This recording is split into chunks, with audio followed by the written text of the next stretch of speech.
जय हिंद दोस्तों। आज हम एसएससी एमटीएस के प्रीवियस ईयर क्वेश्चन को सॉल्व करने वाले हैं। 6 अगस्त 2019 के फर्स्ट शिफ्ट में जो भी मैथ के सवाल आए थे आपके एग्जाम में उनको सॉल्व करने वाले हैं। तो देखिए क्या है पहला क्वेश्चन दिया हुआ है आपके सामने, देखिए देख रहे होंगे कि यदि x plus Y equal to 52 है और x minus Y equal to 20 है, x प्लस वाई 52 है और x माइनस वाई 20 है, तो x रेशियो y यानी कि x और y का अनुपात का वैल्यू यानी कि मान क्या होगा ये आपको बताना है। तो कैसे सॉल्व करेंगे? तो क्या दिया हुआ है, x plus Y equal to 52 और x minus Y equal to 20 दिया हुआ है। अगर ये इक्वेशन है, देखिए प्लस और माइनस कट जाएगा क्या? देखिए प्लस और माइनस कट जाएगा तो काट देंगे, तो क्या हुआ यानी कि 2x हो जाएगा। 2x इक्वल टू इसको जोड़ देंगे तो 2 हो जाएगा और 5 2 7 हो जाएगा। x इक्वल टू एक्स बराबर क्या हो जाएगा, इधर 72/2 हो जाएगा। तो x का मान हो जाएगा, क्या हो जाएगा, काटिए, 3 दूना 6 और 6 36, यानी कि x का वैल्यू जो है सो 36 है। लेकिन हमें पूछा है, बताना है कि x और y का अनुपात क्या होगा। तो जब x का वैल्यू निकल गया तो y का निकाल सकते, कोई भी इक्वेशन में हम पुट कर देंगे। जैसे ये इसी का हम पुट कर लेते हैं, तो x plus Y equal to 52 दिया हुआ है। क्या दिया हुआ है, x plus Y equal to 52 दिया हुआ है, जिसमें से x का वैल्यू 36 है, प्लस y इक्वल टू 52 हो जाएगा। तो y इक्वल टू क्या हो जाएगा, 52, और इधर प्लस में तो माइनस 36 हो जाएगा। क्या 36 हो जाएगा? 36 हो जाएगा, तो 36 हो जाएगा, तो इससे y का वैल्यू हमें निकल जाएगा। घटाएंगे तो क्या आ जाएगा, 16 हो जाएगा। यानी कि x का वैल्यू 36 आ गया और y का 16 आ गया, तो इसका अनुपात क्या होगा। तो देख लेते हैं, x क्या है, 36 को कर देते हैं, 36 डिवाइड बाय 16 कर देंगे तो क्या आ जाएगा, 9 चौके 36, 4 चौक 16, यानी कि क्या हो जाएगा, 9:4, यानी कि 9:4 हो जाएगा। यही आपका आंसर हो जाएगा। अगले सवाल की ओर बढ़ते हैं। सवाल आपके सामने 7/16, 21/32 and 49/8 to find the value of HCF, यानी कि 7/16 है, 21/32 है, और क्या दिया हुआ है कि 49/8 है, तो HCF इसका क्या होगा। तो कैसे सॉल्व करेंगे, ये आपका क्या दिया हुआ है, ये क्वेश्चन दिया हुआ है, इसका HCF आपको निकालने के लिए बोल रहा है, यानी कि H C और F क्या होगा इसका, किसका, ये सारे का। तो अगर आप सॉल्व करेंगे तो बहुत वक्त लग जाएगा, बहुत समय लगेगा। तो इसको शॉर्ट ट्रिक क्या है देखते हैं, शॉर्ट ट्रिक से हम कैसे बनाएंगे। तो देखिए, जब भी HCF निकालना हो या LCM निकालना हो तो क्या करेंगे, इसका क्या दिया हुआ है क्वेश्चन में, HCF निकालना है। तो इसको कुछ नहीं करना है, सिर्फ इस रो में लिख देना है, 7/21 और 32 और 49 है और 8 है, ये है। ये एक तरह से क्या है, ये लाइन में मान लेते हैं कि एक तरह से ये 7, 21 और 49 है, समझे। ये सिर्फ मान लीजिए कि नीचे आपके पास कुछ नहीं है, नीचे आपके पास कुछ नहीं है, और क्या रहे कि जब आपको HCF पूछा रहे, है ना, जब आपको HCF पूछे तो क्या करना है कि ऊपर वाले का HCF निकालिए, और नीचे क्या करना है, नीचे का LCM निकाल दीजिए। कब, जब HCF पूछे तब। अगर LCM पूछता तो क्या करते, तो ऊपर का LCM निकालते और नीचे का HCF, यानी कि उल्टा करना है। उल्टा किस तरीके से करना है, तो देखिए हमें HCF निकालना है। तो देखिए 7, 21 और 49, तो HCF क्या होता है कि वैसा संख्या जो सभी संख्या में क्या हो, कॉमन हो। तो देखिए 7 यहाँ है, 21 यहाँ है, 49 है, तो देखिए 7 कॉमन है क्या, नहीं, 7 यहाँ भी है, 7 यहाँ भी है, यहाँ 7 भी है, तो 7 हो गया आपका HCF ये 7 हो गया, और इसका LCM निकालना है, LCM निकालना है। तो इसका LCM क्या हो जाएगा, 16, 32 और 8 का LCM निकालेंगे तो 32 हो जाएगा, 32 हो जाएगा, ये आपका आंसर हो जाएगा। समझ में आया क्या? अगला सवाल है कि x किसी कार्य को अकेला 15 दिन में कर सकता है, y उसी कार्य को अकेला 30 दिनों में कर सकता है, तो x, y तथा z एक साथ मिलकर उस काम को 9 दिनों तक कर सकता है, तो z उस कार्य को कितने दिन में करेगा, सिर्फ z, यानी कि z अकेला कितने दिनों में पूरा कर सकता है। यानी कि क्या बोल रहा है क्वेश्चन, देखिए कि x जो है सो अकेला 15 दिन में पूरा कर सकता है, y जो है वो 30 दिन में पूरा कर सकता है और x plus Y plus Z इसी काम को 9 दिनों में पूरा कर सकता है। तो कौन सा काम, जो भी कोई यूनिट काम है, ये x अकेला 15 दिन में कर सकता है, y 30 दिन में कर सकता है और x प्लस वाई और जेड तीनों मिलकर 9 दिनों में पूरा कर सकता है। तो ये क्या है, टाइम एंड वर्क का सवाल है। तो सबसे पहले क्या करते हैं, इसका हम करते हैं एलसीएम निकालते हैं। इन तीनों का एलसीएम निकालेंगे तो क्या आएगा, देखते हैं। एलसीएम निकालेंगे 15 30 9 का, तो आ जाएगा आपका 90 आ जाएगा इसका एलसीएम। तो ये हमें क्या बोल रहा है कि x किसी काम को, यानी कि 90 यूनिट ये टोटल काम है। एलसीएम निकालने से पता चल गया कि टोटल जो काम है वो 90 यूनिट है। x जिसमें 15 दिन में कर सकता है अकेला, y 30 दिन में कर सकता है। तो ये बताइए कि जब 15 दिन में 90 यूनिट काम कर सकता है तो एक दिन का हमें निकालना है। तो एक दिन कितना करेगा, x अकेला एक दिन में कितना काम करेगा। तो क्या करते हैं, टोटल जो काम हो और कितने दिन में पूरा कर सकता है, तो क्या हो जाएगा, 15 छक्के 90, यानी कि 6 दिन में पूरा कर सकता है। यानी कि 1 घंटे में या फिर एक दिन में 6 यूनिट काम कर सकता है। उसी तरह से क्या करना है, वाई का भी निकालना है एक दिन का। तो जब टोटल काम 90 यूनिट है और ये 30 दिन में अकेला कर सकता है, तो एक दिन में कितना करता है, तो क्या हो जाएगा 30 3 90, यानी कि 3 यूनिट एक दिन में पूरा कर सकता है। और ये x प्लस वाई यानी कि z ये तीनों मिलकर 9 यूनिट 9 दिनों में पूरा कर सकता है ये 90 यूनिट को। तो एक दिन में कितना करेगा, तो एक दिन में क्या हो जाएगा आपका 10 9 90 है ना। तो 90 यानी कि x अकेला 6 यूनिट काम कर सकता है अकेला एक दिन में, y उसी काम को 3 यूनिट काम कर सकता है एक दिन में, और x plus Y plus Z 10 दिन में उसी काम को, नहीं एक दिन में 10 यूनिट काम कर सकता है।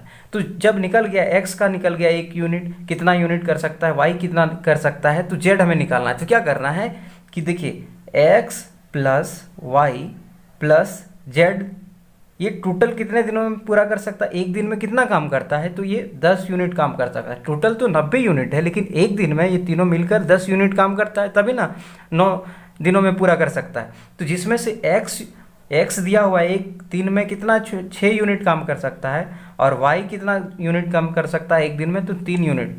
तो क्या इससे निकल सकता है कि z का तो पता नहीं, z हमें निकालना है, बराबर 10 हो जाएगा।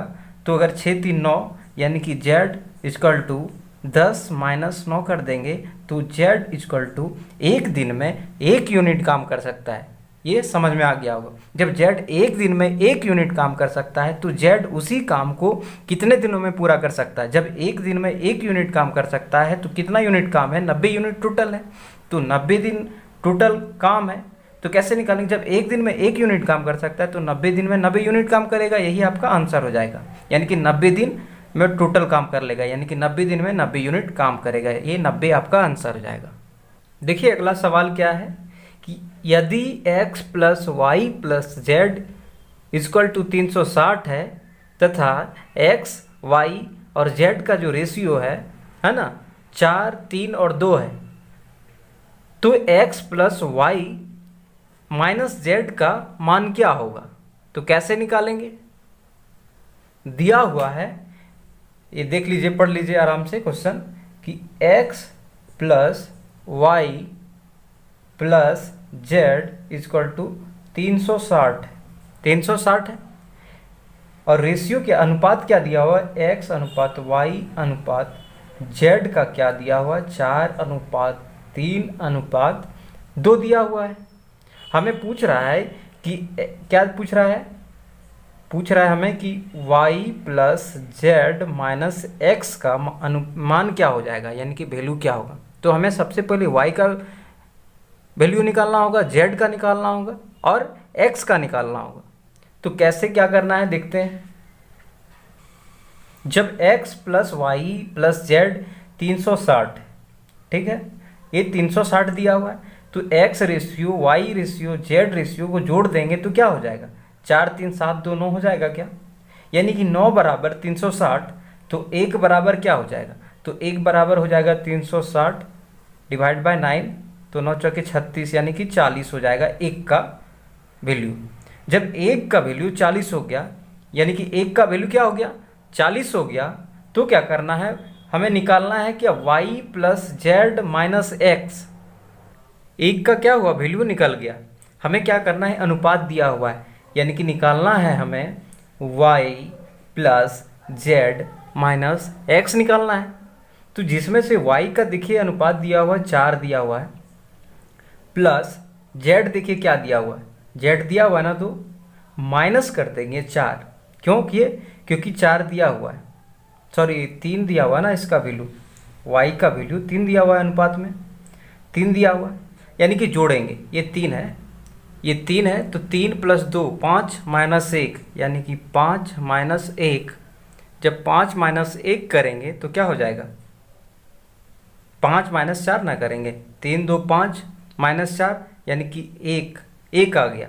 तो जो यहाँ दिया हुआ है कि 1 का वैल्यू 40 है, और यहाँ क्या आ रहा है, यहाँ 1 आ रहा है, यानी कि 1 का वैल्यू 40 हो जाएगा।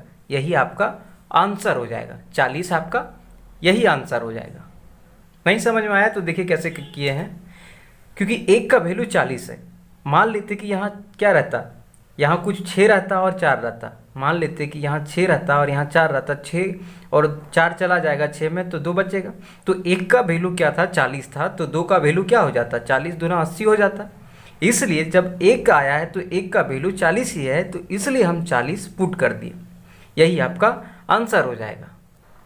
अगला सवाल देखिए क्या है, ए तथा बी की मासिक आय क्रमशः 12,000 रुपये तथा 8,000 रुपये, उनके मासिक खर्च का अनुपात 5:3 है, यदि वे प्रति माह समान राशि बचाते हैं। कौन, ए और बी एक जैसा समान, यानी कि एक जैसा रुपए को बचाता है, तो उनमें से प्रत्येक प्रति माह कितना राशि बचाएगा। तो कैसे सॉल्व करेंगे, देखिए ये जो है, जो ए व्यक्ति है वो कितना इनकम है, इसका 12,000 है, ये 12,000 है, और बी का इनकम है, बी का इनकम क्या है, बी का आपका हो गया, यानी कोई व्यक्ति है ये जिसका इनकम 12,000 है और बी का 8,000 है, और खर्च का क्या है रेशियो, खर्च का रेशियो क्या है, तो खर्च का है 5 है और ये 3 है, तो x मान लेते हैं, दिया हुआ है ना 5 और 3x, 5:3 है ना, तो 5x और 3x मान लिए। हमें क्या करना है कि सेविंग निकालना है, हमें जानना है कि वो कितना रुपए बचाता है प्रति माह, है ना। तो कैसे जानना है, तो सेविंग बराबर क्या होता है, SCVI, सेविंग बराबर होता है, यानी कि टोटल इनकम जो हो जाता है, यानी कि इनकम जो भी हो जाए, इनकम जो भी है माइनस कर देंगे एक्सपेंडिचर, यानी कि जितना खर्च किए, जितना आपका इनकम आएगा, जो भी आप कमाते हैं और जितना खर्च कर देते हैं, बाकी जो आपके पास बचता है पैसा, वही हो जाता है आपका सेविंग में आ जाता है, जो आपके पास पॉकेट में बच जाता है वही सेविंग आ जाता है। तो सेविंग, तो इसका क्या होता है, किसी का निकालते हैं, क्यों एक किसी का निकाल लेते हैं, क्योंकि एक जैसा, यानी कि सेम क्वेश्चन में दिया हुआ है कि एक जैसा रुपए बचाता है, यानी कि ये अगर 8 रुपये प्रति माह बचाता है तो बी भी 8 ही रुपया बचाता है, ये आपके क्वेश्चन में दिया हुआ है कि सेम बचा रहा है।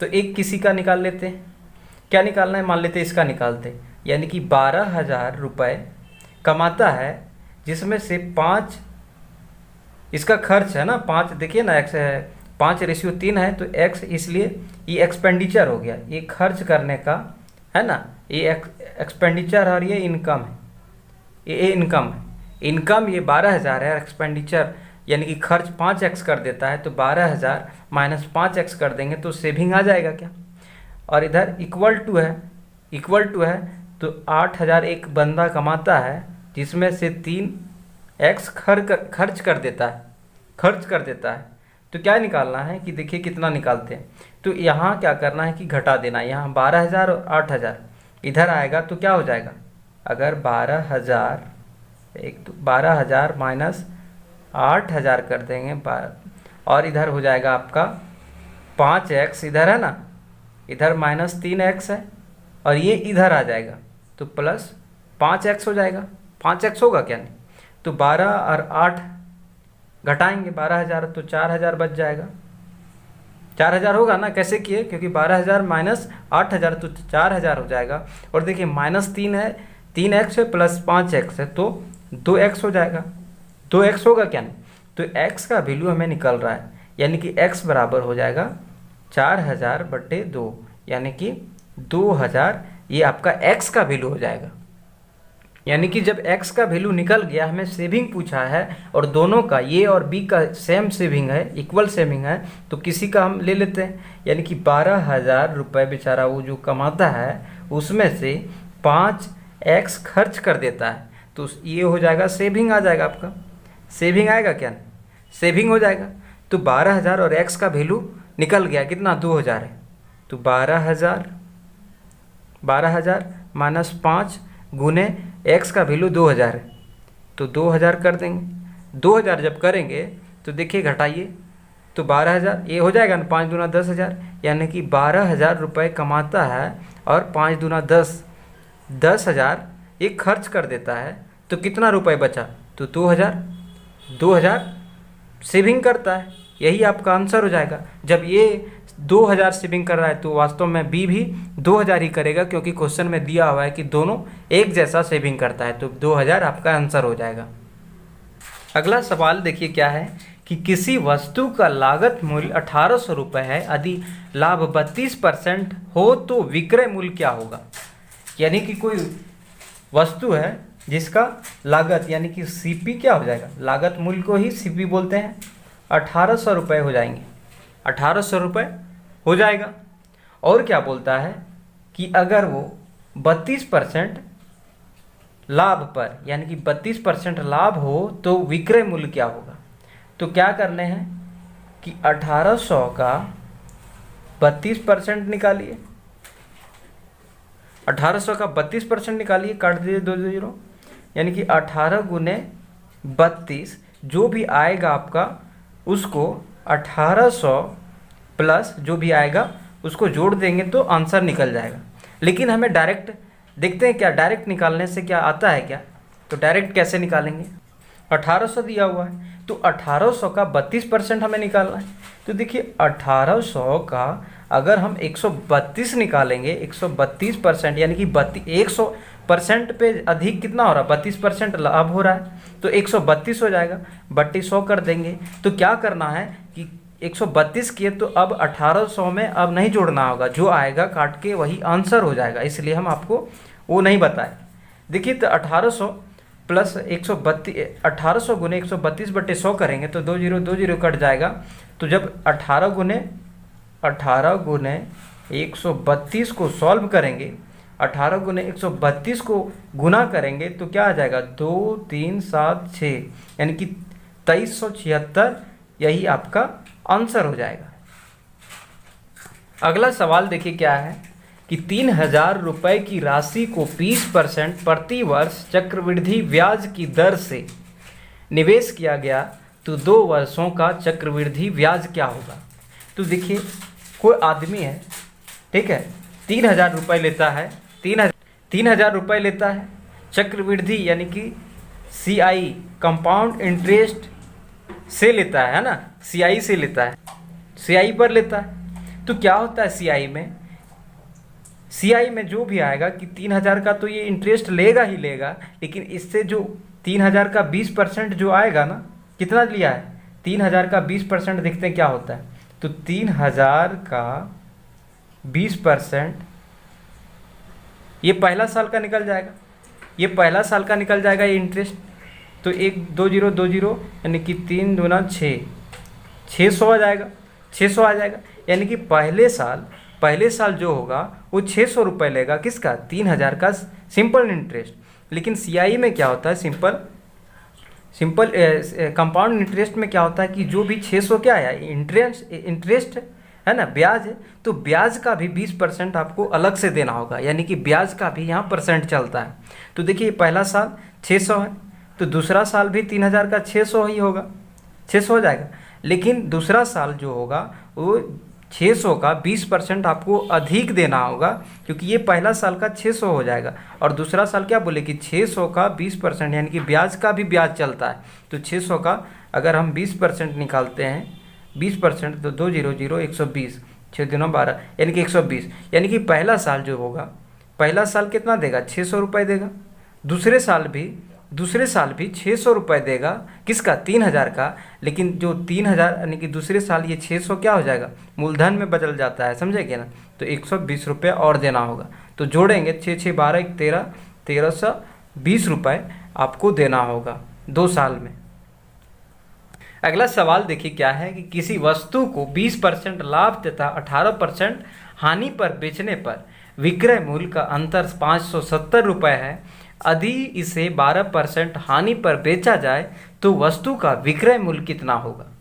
तो किसी वस्तु का 20% क्या दिया हुआ कि लाभ, 20% लाभ पर बेचता है, और क्या करता है कि 18% हानि पर बेचने पर, यानी कि 20% लाभ हो जाएगा तो 120 हो जाएगा क्या? 20% लाभ बराबर 120, और वही क्या दिया हुआ है कि हानि दिया हुआ है। हानि कितना दिया? 18% दिया हुआ है। तो 100 माइनस 18 कर देंगे तो क्या हो जाएगा? 82% हानि पर। ठीक है, ये हो गया 20% लाभ और ये हानि हो जाएगा। ये हानि हो गया, ये आपका लाभ हो गया और ये हानि हो गया। यानी कि 20% लाभ पर और कितना 18% हानि पर बेचा जाए, है ना। बेचने पर विक्रय मूल्य का अंतर, यानी कि विक्रय मूल्य का अंतर 570 रुपये। तो देखिए क्या करना है, जब विक्रय मूल्य, तो इसका क्या है डिफरेंस देखते हैं। 120 और 82 का डिफरेंस क्या हो जाएगा? तो 38 आता है। 38 का डिफरेंस आ रहा है और क्या दिया हुआ है, और विक्रय मूल्य का अंतर क्या दिया हुआ है? 570 दिया हुआ है, 570 रुपये दिया हुआ है। तो अगर 38 बराबर 570 दिया हुआ है तो 1 बराबर क्या होगा? नहीं समझे? क्योंकि ये 38, क्योंकि 120 रुपया लाभ हो रहा है किस पे? सीपी पे, और हानि पर बेच रहा है कितना? 82 पे, यानी कि 120 रुपये में खरीद रहा है, यानी कि 120 रुपये का चीज़ 82 रुपये में बेच रहा है। तो क्या हो रहा है इसमें अंतर, यानी कि विक्रय मूल्य का अंतर क्या हो रहा है? हानि कितना हो रहा है? 38 का, और विक्रय मूल्य का अंतर दिया हुआ है 570 का। तो अगर काटेंगे 38 बराबर 570 तो क्या हो जाएगा? देखते हैं किस तरीके से काटते हैं।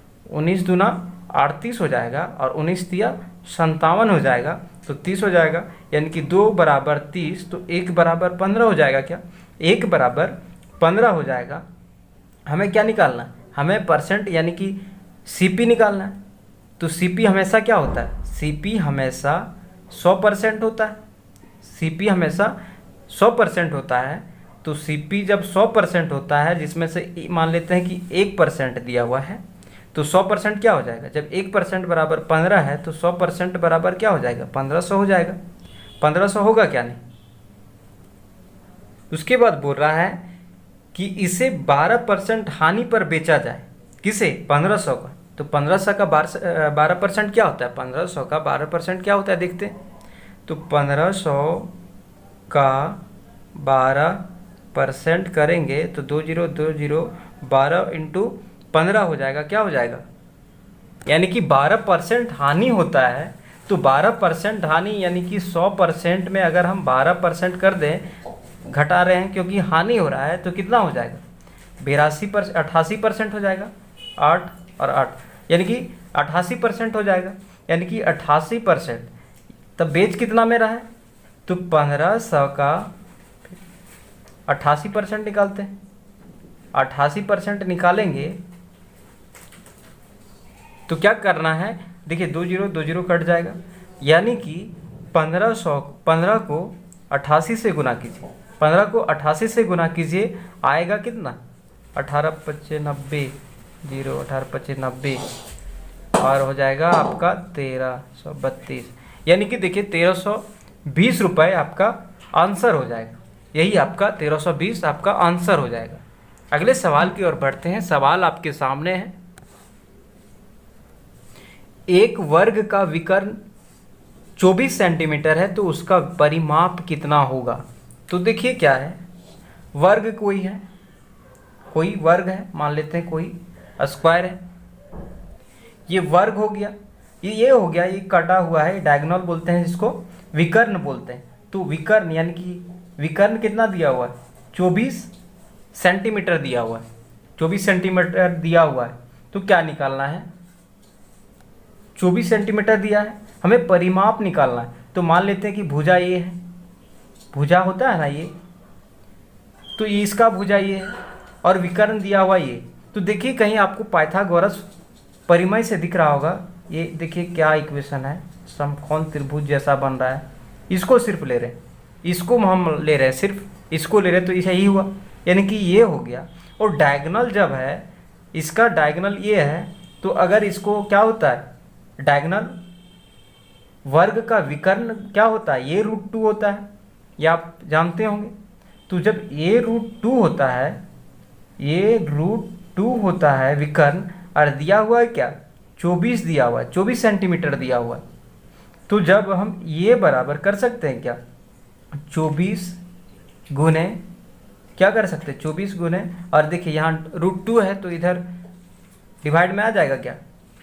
तो अगर इसे √2 से डिवाइड कर दे और गुना कर दे तो क्या आता है, तो ये का इससे वैल्यू निकल सकता है क्या, तो 24√2 हो जाएगा, और डिवाइड बाय √2 2 हो जाता है, 2 होता है, यानी कि 2 1 2 12 दूना 24, यानी कि ये बराबर, ये देखिए क्या आता है, ये इक्वल टू 12√2 आता है। ये का मान निकल गया, हमें निकालना है, ये का निकल गया है, हमें वर्ग का परिमाप निकालना है।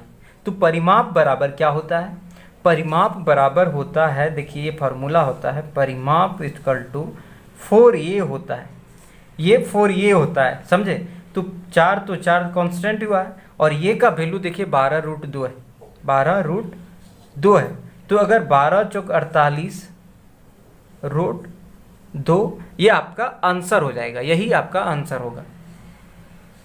अगला सवाल देखिए क्या है कि ये अकेला 30 दिन में कर सकता है, उसी कार्य को बी अकेला 60 दिन में कर सकता है। यदि वे 5 दिन तक एक साथ कार्य करते हैं तो कार्य का कितना हिस्सा शेष रह जाएगा।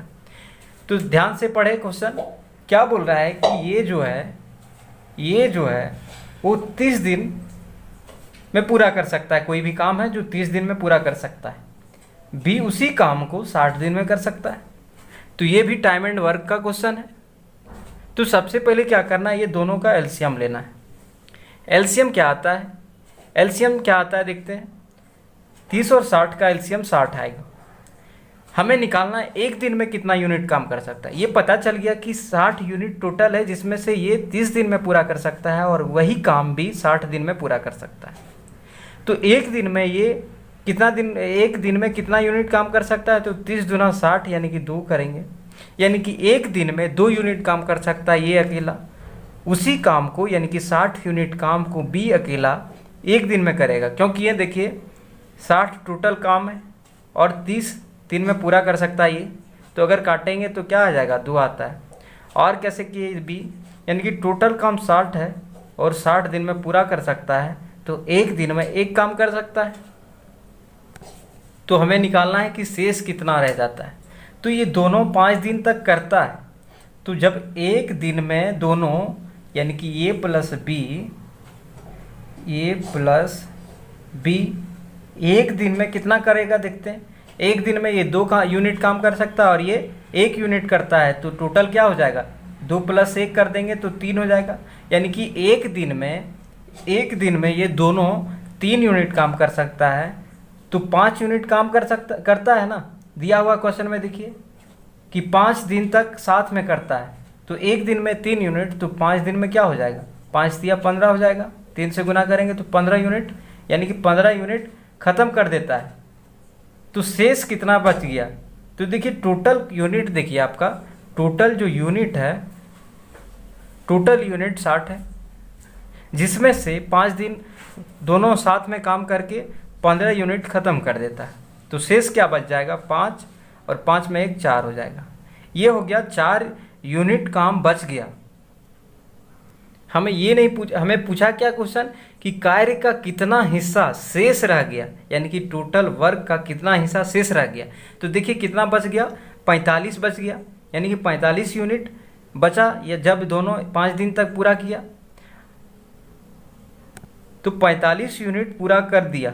और कितना ये टोटल में से, तो टोटल काम कितना था, 60 यूनिट काम था, 60 यूनिट टोटल काम है, जिसमें से 45 यूनिट खत्म हो गया, यानी कि 45 यूनिट बचा है, 15 यूनिट खत्म हो गया। तो डिवाइड कीजिए, तो 15 तिया 45, 15 चौके 60, यानी कि 3/4 यही आपका शेष रह गया टोटल काम।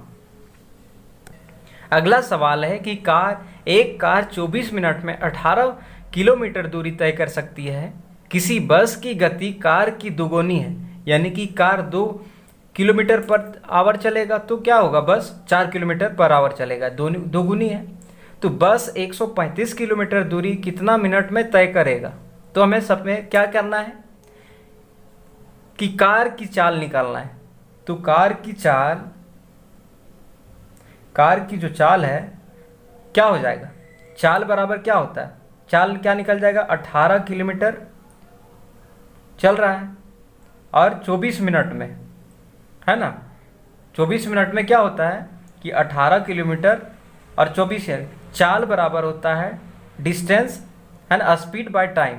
ठीक है, डिस्टेंस बाय टाइम, यानी कि कितना डिस्टेंस, कितना का स्पीड से चल रहा है और टाइम कितना है, चाल बराबर स्पीड बाय टाइम होगा। तो देखिए 18 किलोमीटर 24 मिनट में, यानी कि 18 किलोमीटर की दूरी डिस्टेंस ये बता रहा है और 24 मिनट में पूरा कर सकता है। तो इसको सॉल्व करेंगे तो 3/4 होगा क्या, किलोमीटर पर मिनट, क्योंकि मिनट में दिया हुआ है। अब हमें एक कार का चाल निकल गया, अब हमें बस का चाल निकालना है। बस का चाल बराबर क्या होगा, दोगुनी चलता है, यानी कि कार 3/4 चलती है तो ये बस दोगुनी चलती है, 2 कर दिए, गुना कर दिए, तो 2 6 हो जाएगा, 3 दूना 6/4, 3 2 हो जाएगा क्या, यानी कि बस का जो चाल होगा 3/2 किलोमीटर पर मिनट चलेगा। ये हो गया बस का चाल, ये हो गया कार का चाल। अब हमें पूछा है कि कितना समय बस 135 किलोमीटर दूरी कितने मिनट में तय कर सकती है। तो समय पूछा है, कितने मिनट, यानी कि टाइम पूछा है। तो टाइम बराबर क्या होता है, टाइम बराबर होता है आपका दूरी बटे चाल। टाइम होता है समय जो होता है दूरी बटे कितना चाल चल रहा है। समझ में आया क्या। तो दूरी बटे चाल होता है, तो दूरी कितना है 135 है और स्पीड क्या है, तो 3/2 है, ये बस का, समझे ना। 3/2 कहाँ से लाए, देखिए 3/2 यहाँ से लाए, क्योंकि बस का कार का 2 गुना है। तो अगर देखिए 2 यहाँ है डिवाइड में, तो अगर इधर गुना कर देंगे तो 135 × 2/3 हो जाएगा, 3 हो जाएगा क्या। सॉल्व करेंगे, 3 2 5 3 8 1 9, 3 से काटेंगे तो कट जाएगा, यानी कि जब गुना करेंगे तो क्या आ जाएगा 270 आ जाएगा और बटे 3 आ जाएगा। गुना सॉल्व करेंगे तो ठीक है, 270/3 आया। इसको जब गुना करेंगे, डिवाइड करेंगे तो 90 मिनट आ जाएगा, यानी कि 90 मिनट समय लगेगा 135 किलोमीटर दूरी को कवर करने के लिए। अगला सवाल है कि किसी मूलधन पर 5% वार्षिक ब्याज की दर से 2 वर्षों के लिए साधारण ब्याज तथा चक्रवृद्धि ब्याज का अंतर 25 रुपये है, तो मूलधन कितना है। तो क्या दिया है, रेट दिया है आपका, रेट कितना दिया है 5% दिया हुआ है, ठीक है 5%, और टाइम आपका दिया है 2 साल, 2 ईयर दिया हुआ है। यानी कि क्या होता है, डिफरेंस पूछा है किसका, कंपाउंड इंटरेस्ट और सिंपल इंटरेस्ट का क्या है, अंतर पूछा है, क्वेश्चन में दिया हुआ है। यानी कि चक्रवृद्धि ब्याज और साधारण ब्याज का अंतर दिया हुआ है 25 रुपये, ठीक है। तो जब भी क्वेश्चन आपको CI और SI का अंतर, यानी कि चक्रवृद्धि और साधारण ब्याज का अंतर पूछे, ठीक है, तो इसका एक फार्मूला आता है। क्या है फार्मूला, प्रिंसिपल और रेट बाय 100 और यहाँ टाइम, समझे, ये आपका फार्मूला है। अगर जब ये पूछे साधारण ब्याज और क्या चक्रवृद्धि ब्याज का अंतर पूछे, तो ये आपको फार्मूला लगा दीजिए, ये डायरेक्ट फार्मूला को सॉल्व कीजिए। तो P बराबर देखते हैं क्या है, P देते हैं आर क्या है 5% दिया हुआ, 100 दिया हुआ है, 100 करना है ये फार्मूला से। टाइम कितना दिया है 2 साल। ठीक है, तो सॉल्व कीजिए। तो C I minus S I equal to क्या हो जाएगा, 25 दिया हुआ है, 25 दिया हुआ है ना क्वेश्चन में, देखिए 25 दिया हुआ है, यानी कि सी आई और एस आई बराबर 25। तो 25 बराबर क्या हो जाएगा 5 बटे, देखिए क्योंकि अंतर दिया हुआ है ये दोनों का क्वेश्चन में, और ये फार्मूला पुट कर देते हैं। तो 5/100 और यहाँ स्क्वायर कर देंगे क्योंकि 2 साल दिया हुआ है, तो 2 पावर दे दिए। अब सॉल्व करेंगे तो अगर काटे तो 5 के 5, 20/100, 20/100 हो जाएगा, यानी कि क्या आ जाएगा 1/20 का पावर स्क्वायर हो जाएगा। क्या हो जाएगा, स्क्वायर होगा क्या नहीं, सॉल्व करने क्या हो जाएगा 25, क्योंकि सी आई और एस आई का डिफरेंस दिया हुआ है और इसका फार्मूला ये होता है। तो 25 बराबर P/400 हो जाएगा, क्या 400 हो जाएगा। जब 400 होगा तो इसको सॉल्व करेंगे, तो ये डिवाइड इधर गुना आ जाएगा, यानी कि 25 गुने 400, तो P निकल जाएगा, यानी कि गुना करेंगे तो 25 चौके 100, 100 और 00, यानी कि 10,000। ये आपका क्या हो जाएगा, ये आपका P निकल जाएगा, यानी कि मूलधन जो होगा ये यही हो जाएगा, यही आपका आंसर हो जाएगा 10,000। अगला सवाल देखिए क्या है कि नाव की अनुप्रवाह यानी कि डाउन स्ट्रीम गति 14 किलोमीटर पर आवर है। नाव की ऊर्ध्व प्रवाह यानी कि अप स्ट्रीम क्या है 10 किलोमीटर पर आवर है। यह नाव शांत जल में 72 किलोमीटर की दूरी कितने समय में तय करेगा। यानी कि अप जो है u बराबर 14 किलोमीटर है, अप स्ट्रीम जिसको बोलते हैं, ठीक है, और ये v बराबर ये आपका 10 किलोमीटर है, ठीक है। डाउन स्ट्रीम अप स्ट्रीम हो गया। शांत जल में क्या है, शांत जल में नाव की चाल, तो जब शांत जल में जब नाव की चाल पूछे ना तो उसके लिए एक फार्मूला होता है। क्या होता है फार्मूला, शांत जल में नाव की चाल बराबर होता है 1/2 up stream plus down stream, समझे, u प्लस भी ये फार्मूला था किसका, जब शांत जल में नाव की चाल पूछे तो ये हो जाएगा। जब पूछे कि नाव शांत जल में धारा की चाल पूछता है ना, शांत जल में है ना क्या पूछता, नाव की धारा पूछता, ठीक है, तो 1/2 u है ना, u माइनस भी कर देते, लेकिन हमें पूछा क्या है, चाल पूछा है, नाव की चाल किस में, शांत जल में, तो इस फार्मूले को पुट करना है।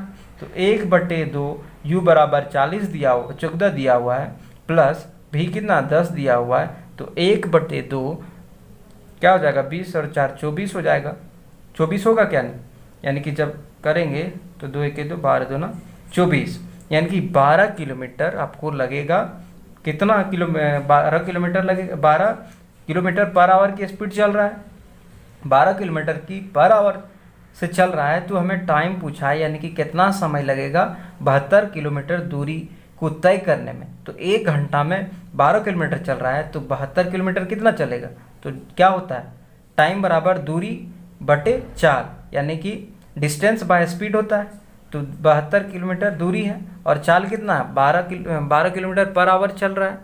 तो अगर इसे सॉल्व करेंगे तो 12 छक 72, यानी कि 6 घंटे लगेंगे, कब 72 किलोमीटर दूरी को तय करने में, जब 12 किलोमीटर पर आवर चलेगा, तो यही आपका आंसर हो जाएगा, यानी कि 6 घंटे लगेंगे, यही आपका आंसर हो जाएगा। अगला सवाल देखिए क्या है कि 14 बच्चों का औसत वजन 22 kg है। यदि अध्यापक का वजन भी मिला दिया जाए तो औसत वजन 23 kg हो जाता है।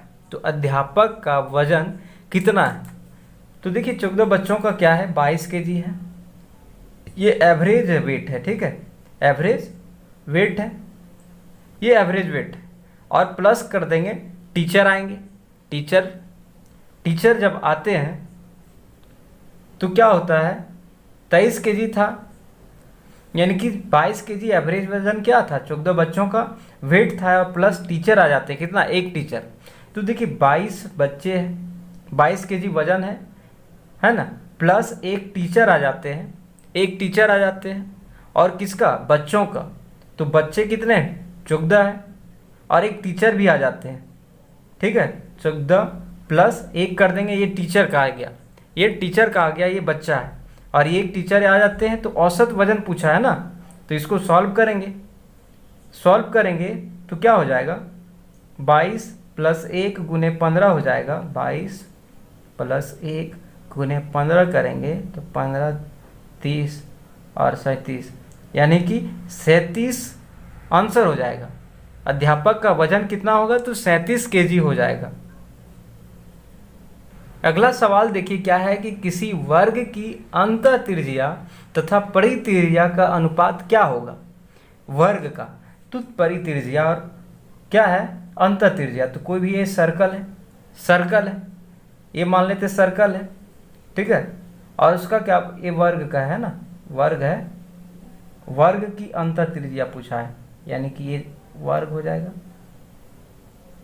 ये वर्ग हो जाएगा। अंतः त्रिज्या यानी कि ये हो जाएगा आपका, हाँ, ये हो जाएगा क्या, ये वर्ग हो गया। इसका त्रिज्या पूछा है, अंतः त्रिज्या, तो इस तरह का मान लेते, काटते थे, तो वर्ग का भुजा ये होता है क्या, नहीं, वर्ग का भुजा ये मान लेते, एक वर्ग का भुजा ये हो जाएगा।